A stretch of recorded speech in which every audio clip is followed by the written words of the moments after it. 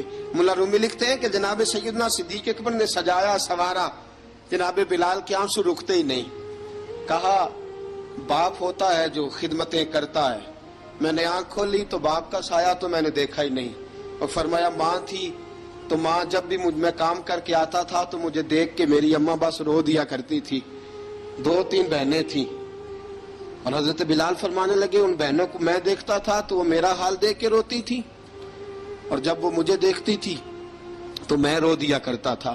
فرمایا ابوبکر میں نے تو یہ رنگ ڈھنگ دیکھے نہیں جو آج تو مجھے دکھا رہا ہے۔ جناب سیدنا صدیق اکبر رضی اللہ تعالیٰ عنہ بنا سوار کے نا حضرت بلال کا ہاتھ پکڑ کے سینے پہ رکھا، جناب بلال ہجکی لے کے روئے۔ حضرت ابوبکر صدیق نے فرمایا جتنا رونا یہاں رو لے، میں کائنات کے آنسو دیکھتا ہوں لیکن جب نبی کی آنکھوں میں آنسو دیکھتا ہوں تو دیکھے نہیں جاتے، فرمایا یہاں رو لے، حضور کے دروازے پہ جا کے تیری آنکھ میں آنسو نہیں آنا چاہیے، بہا جتنے آنسو بہا سکتا ہے۔ حضرت بلال حبشی بھی روئے، جناب صدیق اکبر بھی روئے۔ جب پہنچے نا دروازہ رسول پہ، حضرت سیدنا ابوبکر صدیق لے کے پہنچے تو بند کر دیا تھا نا حضرت بلال کو، بلال تو نے رونا نہیں، عشق ہوئے تے درد ہوئے تے ہائے نکلے، پھر کوئی نہیں رہندا جار کے۔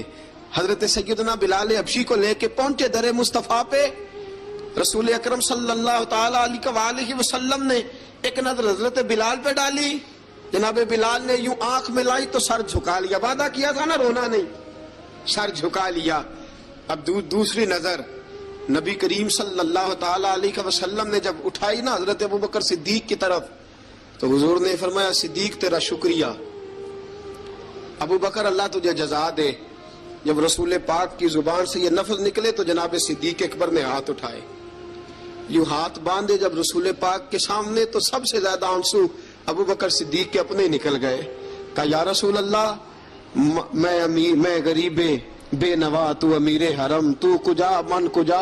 کہا حضور یہ شکریہ کے لفظ، یا رسول اللہ میں کہاں اور آپ کا شکریہ کہاں۔ نبی پاک صلی اللہ علیہ وسلم نے فرمایا ابوبکر کاش تو تھوڑے سے پیسے میرے بھی ملا لیتا، بلال کو خریدنے میں میرا بھی حصہ ڈال لیتا، میں چاہتا تھا۔ ابوبکر پھر روئے، کہا یا رسول اللہ میرے پیسے کس کے ہیں؟ آقا میں بھی آپ کا، یہ بھی آپ کے۔ جناب سیدنا بلال حبشی رضی اللہ تعالیٰ عنہ کی طرف حضور نے دیکھا تو فرمایا بلال آ یار ذرا سینے سے تو لگ جا۔ اب حضرت بلال دوڑے، جب رسول پاک کے سینے سے لگے تو ایک جملہ میرے محبوب کی زبان سے، فرمایا بلال تو نے بڑی سختیاں برداشت کی ہیں، تجھے میرا اللہ ہی جزا عطا فرمائے گا، تو نے بڑے دکھ دیکھے ہیں۔ اب سیدنا بلال تڑپے، رسول پاک صلی اللہ تعالی علیہ وسلم بھی روئے۔ حضور نے اپنے ساتھ بٹھا لیا سیدنا بلال کو، حضور نے گھر پیغام بھیجا، فرمایا ختیجہ گھر میں کچھ ہے تو بھیجو، بلال آیا ہے۔ اب حضرت خدیجہ الکبریٰ اندر سے کیا آواز دیتی ہیں؟ کہتے ہیں حضور مبارک ہو، اللہ نے بلال کو آزادی عطا فرما دی۔ وفاشار بیوی اندر سے۔ اب حضرت سیدنا زینب رضی اللہ تعالی عنہا، میرے محبوب کی شہزادی، چھوٹی سی عمر ہے، ایک برتن کے اندر کھجوریں لے کے آئیں، ایک برتن میں کھجوریں۔ اب لا کے جب کھجوریں رکھی نا تو سیدنا صدیق اکبر نے ہاتھ بڑھایا کھجوریں اٹھانے کے لیے تاکہ میں دوں۔ حضور نے فرمایا نا ابو بکر، بلال پہلے دن آیا ہے، پہلے تو نے جتنی خدمت کرنی تھی تو گھر کر کے آیا، میری باری ہے۔ حضرت بلال حبشی فرماتے ہیں کائنات میں نے اتنا پیار کبھی دیکھا ہی نہیں تھا۔ 30 سال سے زیادہ میری عمر تھی، مجھے تو کبھی کسی نے پاس بٹھا کے کھانا کھلایا ہی نہیں۔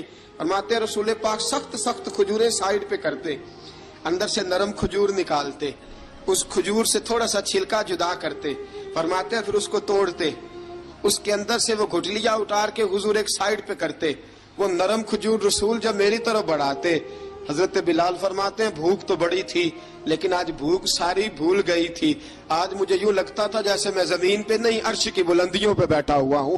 آج لگتا تھا کائنات کی ساری نعمتیں، ساری رحمتیں، سارا کرم، ساری عطا، سارا فضل، ساری عنایتیں میری جھولی میں گر گئی ہیں۔ فرماتے ہیں رسول پاک صلی اللہ تعالی علیہ وآلہ وسلم نے مجھے بڑے محبت سے بٹھایا، حضور علیہ السلام نے محبت سے کھلایا، دودھ پلایا۔ فرماتے بڑا پیار کر کے نا تو جناب سیدنا صدیق اکبر نے کہا حضور بلال کی ڈیوٹی کیا ہوگی؟ حضور بلال کی ڈیوٹی کیا ہوگی؟ حضرت بلال کہنے لگے حضور میں فارغ رہنے کا تو عادی نہیں، میں تو جفا کش آدمی ہوں، محنت کرنے والا، ڈیوٹی کیا ہوگی؟ رسول پاک نے فرمایا بلال یہ میرا گھر ہے، آج کے بعد میرا نہیں یہ تیرا گھر ہے۔ فرمایا میں مصروف ہوتا ہوں تبلیغ کے کاموں میں، گھر کیا لانا ہے وہ تیری ذمہ داری ہے، کہاں سے لانا ہے وہ بھی تیری ذمہ داری ہے، پیسے کہاں سے آئیں گے میں تجھے بتلاؤں گا، کہاں لگانے ہیں تجھے ایک دفعہ بتاؤں گا، پھر تو لایا کرے گا، تو ہی لگایا کرے گا۔ فرمایا میرا پرسنل سیکٹری بن کے رہے گا، تو خاص مقام تجھے دیا جائے گا۔ حضرت سیدنا بلال حبشی رضی اللہ تعالیٰ عنہ کو رسول اکرم صلی اللہ تعالی علیہ وسلم نے اس کام پر مقرر فرما دیا۔ اب دیکھیے حضرت بلال رضی اللہ تعالیٰ عنہ جب در مصطفیٰ صلی اللہ تعالی علیہ وسلم پر پہنچ جاتے ہیں، اور پہنچنے کے بعد کیا مسئلہ ہے جی، کیوں نہیں چل رہا؟ درود پاک پڑھیے، الصلاۃ والسلام علیکہ یا کی گل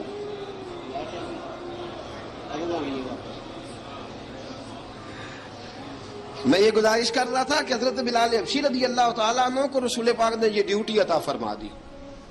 اب پتہ کیا ہوتا، حضرت پردے کی آیتیں تو ابھی آئے نہیں تھی، حضرت بلال رضی اللہ تعالیٰ عنہ رسول پاک کے ساتھ نکلتے تبلیغ کے لیے، کسی کام کے لیے، سودا سلف لاتے بازار سے۔ یہ مکے کے دنوں کی بات ہے، مکے کے دنوں کی سودا سلف بازار سے لاتے۔ اب 4 بیٹیاں تھی حضرت خدیجہ الکبریٰ کی، گھر کے کام کاج ہوتے تھے، جب ذرا فارغ ہوتے دروازے پہ دستک دیتے، حضرت خدیجہ فرماتی بلال تو آ گیا ہے، وہ دستک سے پہچانتی ہے کہ بلال کے دستک ہے، بلال آ گیا ہے۔ کہا اماں جی میں سارے کام کاج باہر کے ختم کر آیا ہوں، گھر کا کوئی کام ہے تو ذرا مجھے بتاؤ۔ آپ فرماتی گھر کے کام ہے پر میں کر رہی ہوں۔ اب حضرت بلال گلنا شروع کرتے، یہ ہے محبت۔ آج اگر ہم کہیں خادم ہو بھی نہ تو بہانے ڈھونڈتے پھرتے ہیں فارغ ہونے کے۔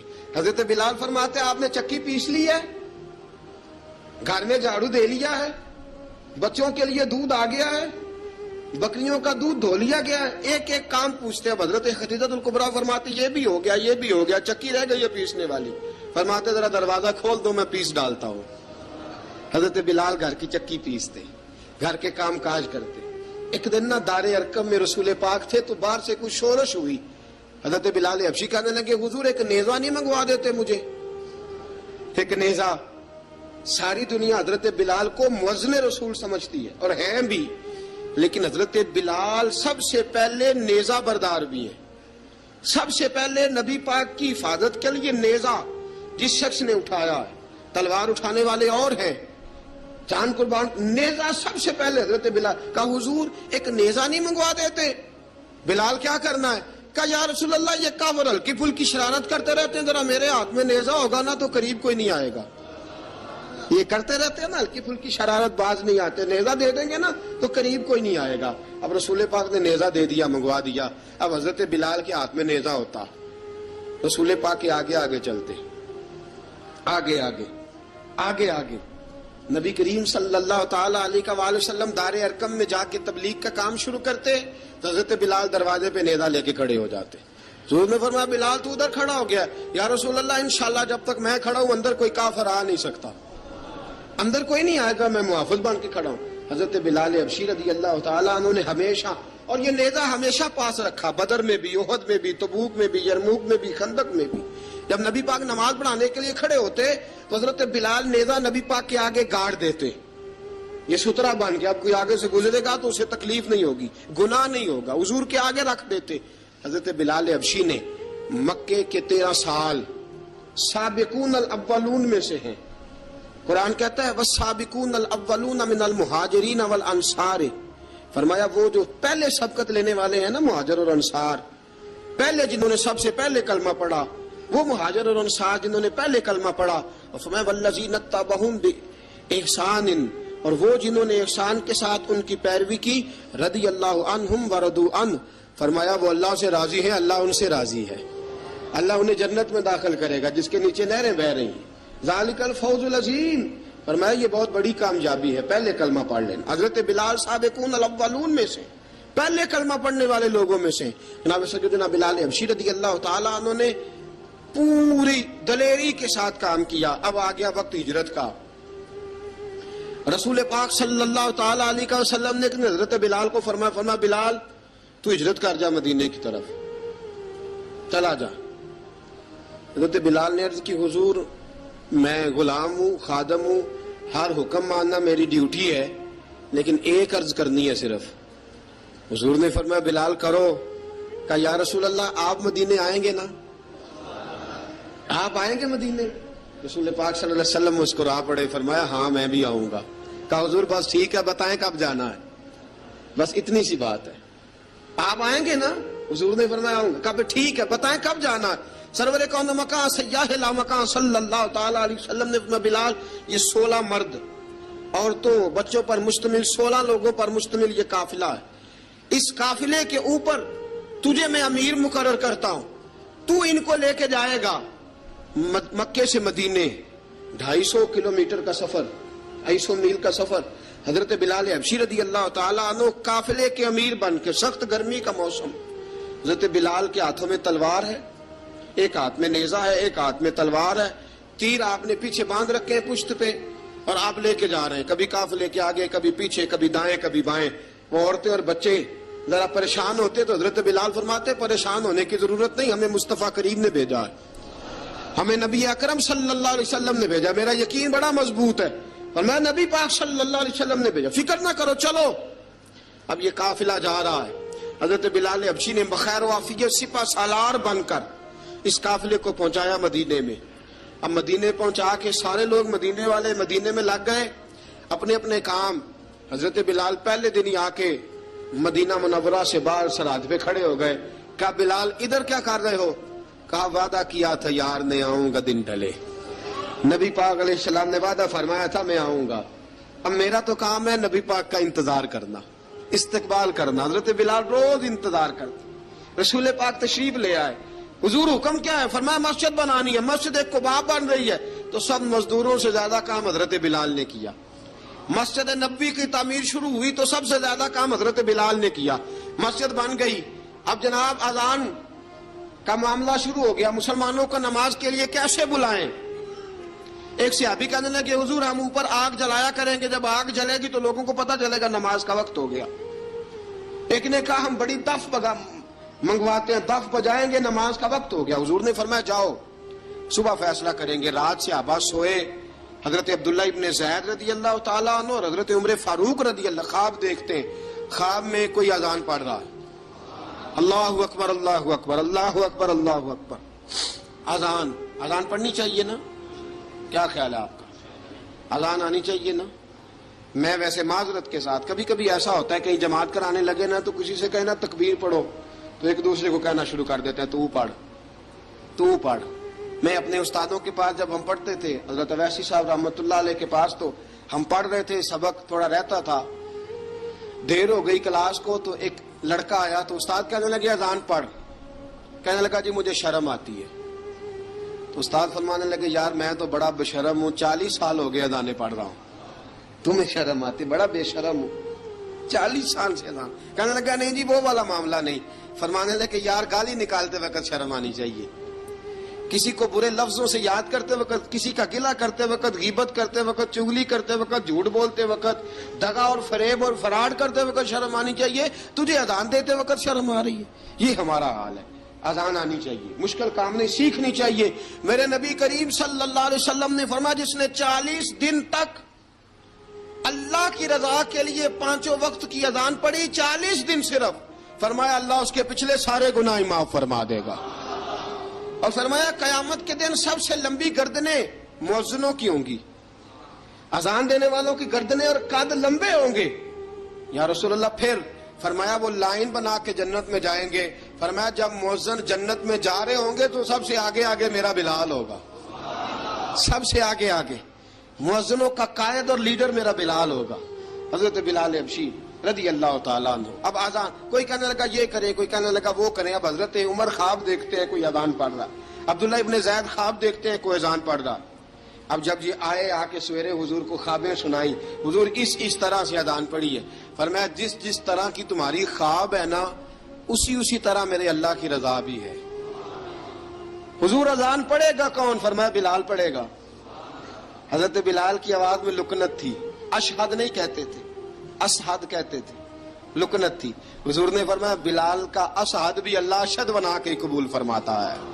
لوگوں نے کہا حضور بلال اذان پڑھے گا؟ حضور نے فرمایا انشاءاللہ یہی پڑھے گا.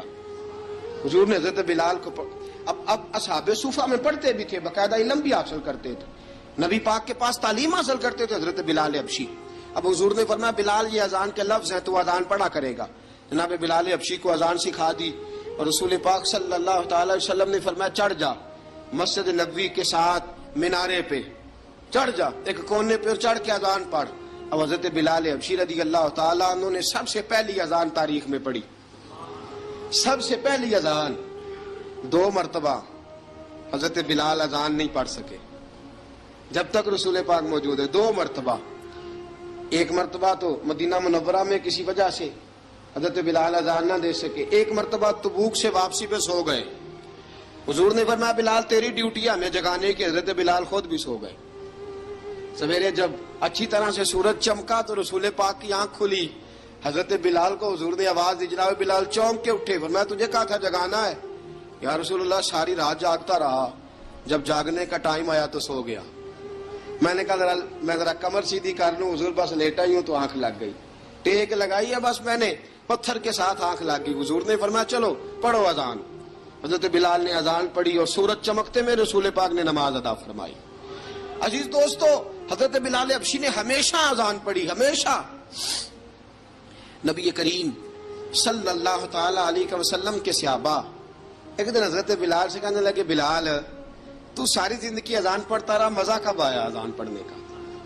مزہ کب آیا؟ حضرت بلال کہنے لگے ایک اس دن جس دن مجھے حضور نے اذان سکھائی تھی، بڑا لطف آیا تھا حضور سے اذان سیکھنے کا. اور فرمایا ایک اس دن مجھے مزہ آیا جب میں نے کعبے کی چھت پہ کھڑے ہو کے اذان پڑھی ہے. حضرت بلال فرماتے ہیں سارے کافر زمین پہ کھڑے تھے گردنیں جھکائے، اور میرے مصطفیٰ کریم جب کسوا نامی اونٹنی پہ بیٹھے تھے نا اور میں اذان دے رہا تھا تو میں آج بڑا راضی تھا. میں کہہ رہا تھا یا اللہ کیا بات ہے، آج تو نے میرے حبیب کو کتنی عزتوں سے نوازا ہے. ایک ہے گھر کے کام کاج کرنا، اور میں پہلے بھی حدیث سنا چکا، حضرت بلال حبشی خود بخود لوگوں سے قرضہ لے لیتے تھے، حضور کو تکلیف ہی نہیں. بخاری مسلم بتاتی ہے خود بخود قرضے لے لیتے تھے، خود بخود. نبی پاک کو تکلیف ہی نہیں دیتے تھے. کام کاج ہے، مہمان آ جا رہے ہیں، ان کی خدمت کر دی ہے. بلال نے خود ہی قرضہ اٹھا لیا، قرضہ اٹھا کے خود بخود حضرت بلال سودا لے آئے. سودا لا کے جناب بلال نے پکا دیا. ایک دن ایسا بھی آیا بخاری شریف کے لفظ ہیں کہ جن کے قرضے دینے تھے وہ کہنے لگے بلال سویرے قرضہ دو. ورنہ تجھے لے جائیں گے، بکریاں چرانی پڑیں گے۔ حضرت بلال حبشی رضی اللہ تعالیٰ عنہ نے حضور کی خدمت میں عرض کی، کہا اگر کوئی بندوبست ہو گیا تو ٹھیک ہے، ورنہ میں تو سویرے بھاگ جاؤں گا، میں شام چلا جاؤں گا، پیسے آ گئے تو مجھے پیغام بھیجنا، آ جاؤں گا۔ سویرے فجر سے پہلے حضور نے پیغام بھیج دیا، فرمایا بلال تیری مدد کے لیے اللہ نے 3 اونٹنیاں سامان کی بھیج دی ہیں۔ حضرت بلال حبشی رضی اللہ تعالیٰ عنہ نے سارا گھر کا کام کاج خود سے سنبھال لیا تھا۔ ایک دن غائب ہو گئے حضرت بلال اذان دے کے، فجر کی اذان دے کے، ایک دن فجر کی اذان دے کے غائب نہیں ہونا چاہیے، کیا خیال ہے آپ کا؟ مؤذن کو اذان دے کے غائب، اسے مسجد میں پھر رہنا چاہیے۔ حضرت بلال حبشی رضی اللہ تعالیٰ عنہ اذان پڑھی، غائب ہو گئے۔ صحابہ ڈھونڈ رہے ہیں بلال کدھر ہے، اقامت پڑھے۔ حضور نے فرمایا ٹھہر جاؤ، بلال آئے گا تو اقامت پڑھے گا، بلال آئے گا تو۔ جلدی نہ کیا کرو مسجد میں، اگر 2-4 منٹ کبھی دیر ہو جائے نا نماز میں تو جلدی کوئی بات نہیں، اللہ کے گھر ہی آئے ہو نا، جلدی نہ مچایا کرو، اللہ کا گھر ہے، رحمت والی جگہ ہے۔ حضور نے فرمایا بلال آئے گا تو اذان پڑے گا۔ اب سب صحابہ خاموش ہیں کہ بلال جاتا نہیں، کام بھی اس کا کوئی ایسا نہیں۔ حضرت بلال دوڑے آئے، جلدی جلدی جلدی جلدی دوڑے آئے۔ رسول پاک صلی اللہ علیہ وسلم نے سوال ہی نہیں کیا کہ بلال تو کدھر سے آیا ہے، فرمایا آ گئے ہو؟ حضور آ گیا ہوں، پڑھو اقامت، پڑھو اقامت پڑھی، جماعت ہو گئی۔ اب صحابہ کرام علیہ مریدوان حیران ہے کہ حضور نے پوچھا ہی نہیں اور بلال آیا بھی دیر سے۔ حضرت جناب سیدنا صدیق اکبر، جناب مقداد، جناب سلمان فارسی، چند صحابہ نا حضرت بلال کو لے کے، کون ہے بلال تو کدھر تھا؟ راز کی کوئی بات ہے جو بتاتا نہیں، کدھر تھا؟ حضرت بلال رضی اللہ تعالیٰ عنہ کی آنکھوں میں آنسو آ گئے، رو پڑے، رو پڑے۔ کہ بلال کوئی گہری بات ہے، بتا معاملہ کیا ہے، روتا کیوں ہے؟ حضرت بلال حبشی رضی اللہ تعالیٰ عنہ فرمانے لگے جب حضرت خدیجہ الکبریٰ گھر میں چکی پیستی تھی، تھک جاتی تھی نا تو میں مدد کرایا کرتا تھا۔ کتنے دن بیت گئے، جب فجر کی اذان دینے کے لیے گزرتا ہوں تو حضرت فاطمہ الزہرا کے بچے روتے ہوتے ہیں۔ فرمایا میں نے حضرت فاطمہ کو گود میں کھلایا ہے، مجھے اپنے محبوب کی شہزادی سے بڑا پیار ہے۔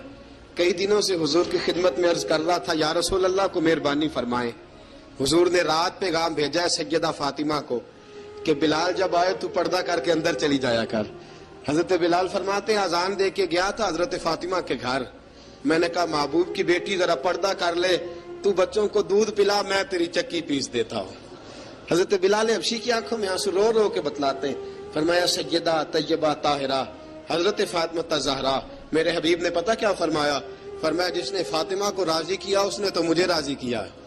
حضرت سیدنا بلال حبشی فرماتے میں نے چکی پیسی اور میں تمہیں کیا بتاؤں، میرے محبوب کی بیٹی نے مجھے بڑی ہی دعائیں دی ہیں، انہوں نے مجھ پر بڑا ہی اظہار محبت فرمایا ہے۔ فرمایا میں آذان سے لے کر جماعت تک لوگ تسبیحاں رولتے ہیں، لوگ قرآن کی آیات کی تلاوت کرتے ہیں، آذان سے لے کر جماعت تک لوگ مختلف قسم کے اذکار میں مشغول ہوتے ہیں۔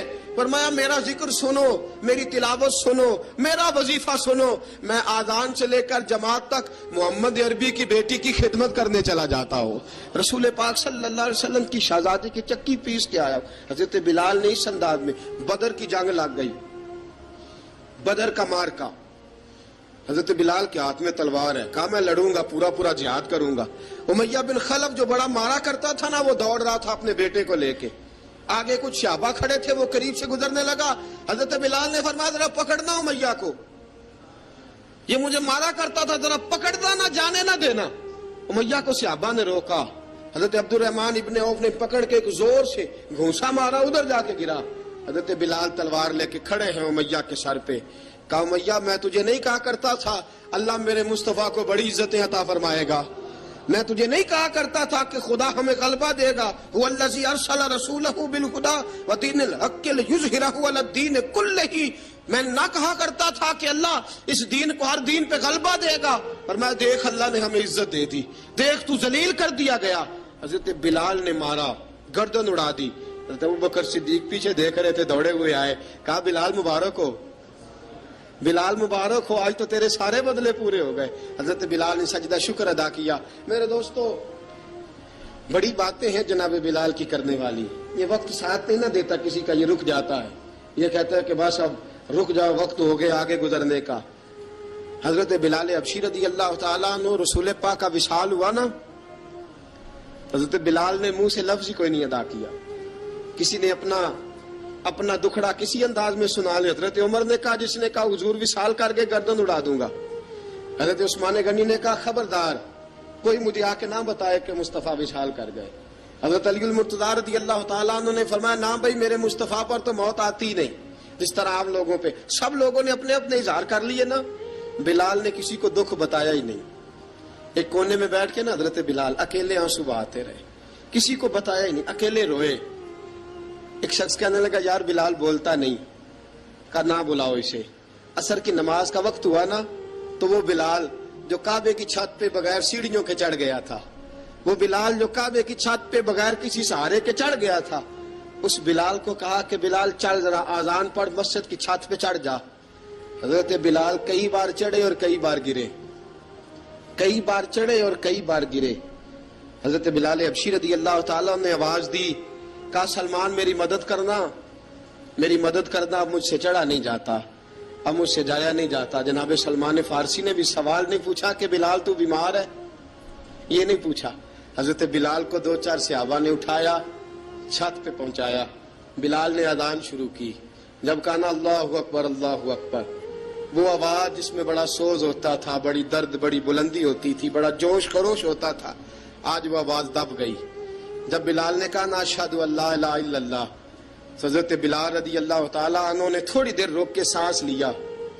جب کہا نا اشہد ان محمد الرسول اللہ, جو سارے چپ کھڑے تھے نا ان میں سے ایک بابا رو پڑا جس کا نام ابو بکر صدیق تھا. جب حضرت ابو بکر صدیق کی آنکھ میں آنسو آیا تو حضرت بلال چھت کے اوپر زمین پہ گرے, زمین پہ گرے اور کہا ابو بکر یہ ڈیوٹی کسی اور کی لگا دے, یہ ڈیوٹی کسی اور کی لگا دے, اب میری روح اجازت نہیں دیتی, مصطفیٰ کریم کے بعد مجھ سے اذان نہیں پڑھی جائے گی. آپ نے واقعہ سن رکھا ہے کہ ایک بار صحابہ نے بلایا, دوبارہ آئے, حضور خواب میں ملے, کہا بلال تو آتا کیوں نہیں. بلال چھوڑ کے چلے گئے تھے, فرمایا اب میرا یہاں دل نہیں لگتا. ملک شام کے شہر حلب میں چلے گئے تھے, چھوڑ دیا تھا مدینہ منورہ, اب میری نگاہوں میں جچتا نہیں کوئی, جیسے میرے محبوب ہیں ایسا نہیں کوئی. حضور خواب میں ملے, آئے مدینے, حضرت بلال آخری بار, لوگوں نے کہا اذان پڑھو, کہا مجھے وہ اذان بھول ہی گئی ہے جو مجھے مصطفیٰ کریم کے زمانے میں پڑھا کرتا تھا, مجھ سے نہیں پڑھی جاتی, نہ مجھے کہو میں کیسے پڑھوں. امام حسن اور حسین نے آ کے دامن تھاما نا تو کہا بیٹا میں تمہاری نانی کا بھی نوکر رہا ہوں, میں تمہاری ماں کی چکی بھی پیستا رہا ہوں, مجھ سے کوئی فرمائش نہ کر ڈالنا, میں نے نوکری کی ہے اور مجھے اگر اللہ نے توفیق دی تو میں تمہارے بچوں کے پیر بھی دھویا کروں گا. لیکن امام حسن رضی اللہ تعالیٰ عنہ نے فرمایا بلال ایک بار تو اذان سنانی پڑے گی. سنائی بلال نے اذان. کوئی گھر مدینے میں ایسا نہیں تھا جہاں سے رونے کی آواز نہ آئی ہو. حضرت عمر فاروق رضی اللہ تعالیٰ عنہ اپنے زمانے میں شام گئے تو جناب بلال حبشی رضی اللہ تعالیٰ عنہ سے کہا کہ اذان پڑھو. حضرت بلال نے فرمایا میں پڑھ ہی نہیں سکتا. بڑی ہمت کے بعد اذان پڑھی اور جناب بلال نے کہا تم اگر روئے نہ تو میں اذان پڑھوں گا. رونا نہ, وعدہ لے لیا. حضرت عمر تو نہ روئے لیکن معاذ ابن جبل نے رونا شروع کر دیا. جب معاذ ابن جبل روئے تو پھر عمر بھی روئے, جب عمر روئے تو پھر بلال بھی روئے. وہ اذان اشہد ان لا الہ الا اللہ تک گئی. رسول پاک کے بعد